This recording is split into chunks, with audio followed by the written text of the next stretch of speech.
Hello friends, on this episode of the Adams Chetwood video newsletter, I'm going to teach you to amaze your friends at the next cocktail party with a finance trick that we call the Rule of 72. And it is simply this, that there's something magical about the number 72, that if you divide the rate of return that you are averaging over the course of time into the number of 72, that will give you the number of years that it will take in order for your portfolio to double in value.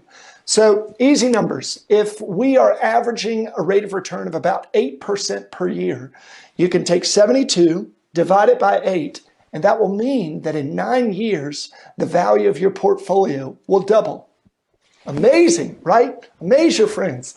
But there's another application to the Rule of 72, and it applies to something that we've talked about here on the newsletter, and that is inflation.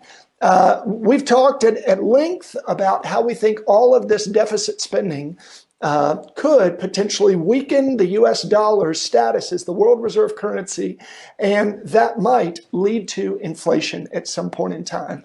Well, it's been a long time since we've experienced inflation here in the United States. Really haven't seen it since the late 70s or early 80s. But the Rule of 72 comes into play, and that you can also take the rate of inflation, and that will give you the number of years with which your purchasing power will be cut in half. So again, let's say that the rate of inflation is 8%. And you may say, whoa. Inflation hasn't really been more than 3% over the last 30 years, and you'd be right. But a lot of people watching this and a lot of our clients vividly remember the late 70s and early 80s when inflation was in the double digits. So I'm going to go with 8%. And if you take 72 and divide it by 8, that will mean that your $1 million portfolio will only be able to buy about $500,000 worth of goods in 9 years. So your purchasing power has been cut in half.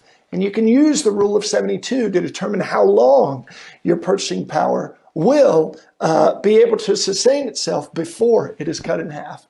So those little tricks are just another way that we help clients guide them to financial peace of mind by understanding the tools of finance at a basic level so that they can be better equipped, empowered to make wiser investment decisions.